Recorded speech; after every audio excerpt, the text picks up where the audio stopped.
Portanto, assim como vocês receberam a Cristo Jesus, o Senhor, continue a viver nele, enraizados e edificados nele, firmados na fé, como foram ensinados, transbordando de gratidão.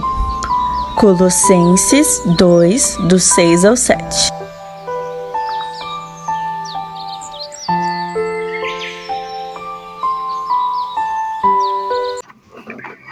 Bom dia! Estamos de volta com as nossas reflexões matinais enraizados em Cristo. E agora, por fim, nós chegamos à bênção mais esplendorosa da nossa união com Cristo, que é a nossa justificação. Esse termo, ele significa que Deus, por sua graça, fez duas coisas maravilhosas por nós, com a vida, a morte e a ressurreição de Jesus, o nosso marido. Em primeiro lugar, ao morrer em nosso lugar, ele perdoou todos os nossos pecados. O registro que representava a nossa vida inteira, cada pensamento, cada palavra e ação. Cada vez que desprezamos alguém ou agimos com maldade, cada pensamento mau, cada vez que prejudicamos alguém, todos os nossos pecados, grandes e pequenos, desde o nascimento até a morte, já foi posto sobre os ombros amados de nosso Salvador, Jesus. Foi Ele que foi punido em nosso lugar, a fim de que a sua reputação impecável se transferisse então para nós. Tudo porque Ele nos ama. Nele fomos perdoados. Essa palavra justificação também significa como se eu nunca tivesse pecado. E é exatamente assim que o Deus Pai nos vê. Quando Ele olha para nós, Ele fica feliz de que sejamos a sua noiva prometida a seu Filho, pois todo o nosso pecado foi removido de sua vista. Por isso é como se nunca tivéssemos pecado. Somos perfeitos aos olhos dele, e todos os que creem também são. Isto é quase bom demais para ser verdade, não é? Estamos perdoados a esse ponto? Nossa reputação é tão boa assim? Este é o Cordeiro de Deus, que tira o pecado do mundo, diz 1 João 1,29. A expiação pelos nossos pecados já foi feita. Deus não olha mais para eles, já não está mais irritado conosco. Jesus fez a propiciação, ou seja, Ele tomou o nosso lugar.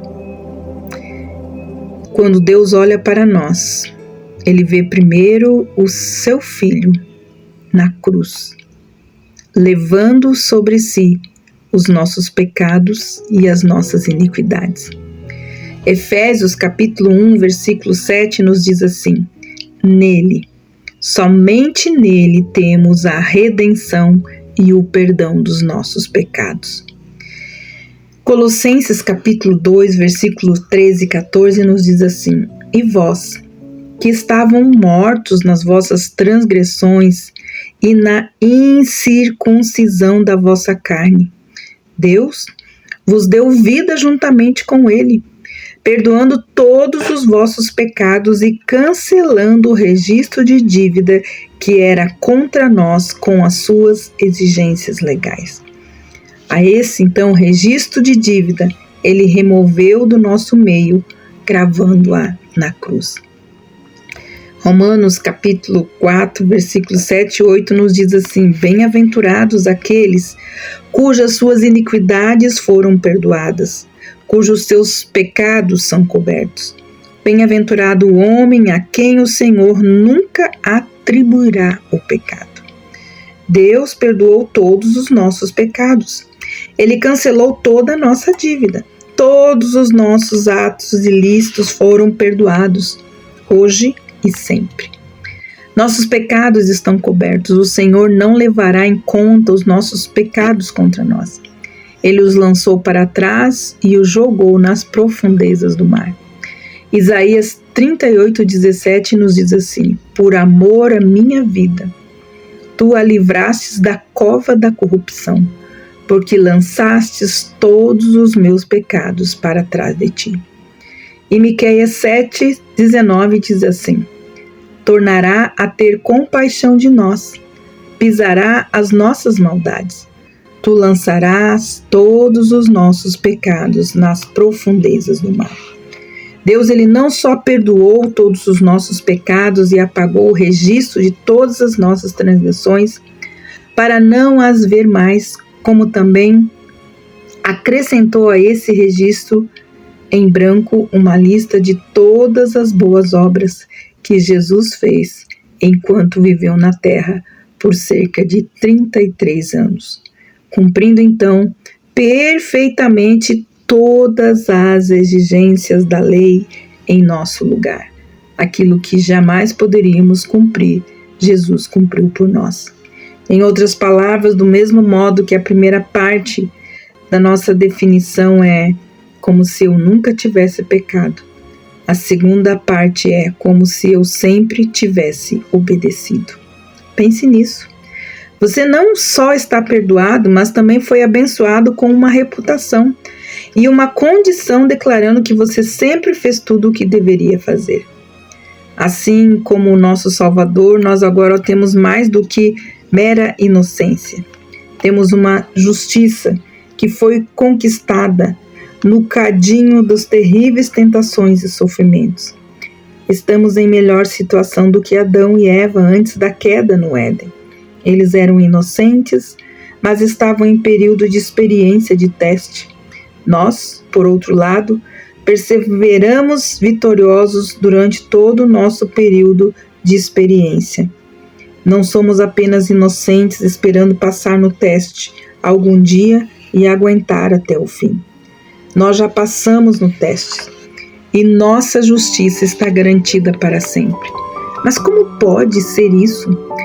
É tudo por causa da justiça do nosso Salvador, que nos deu o seu nome, seu registro e sua reputação.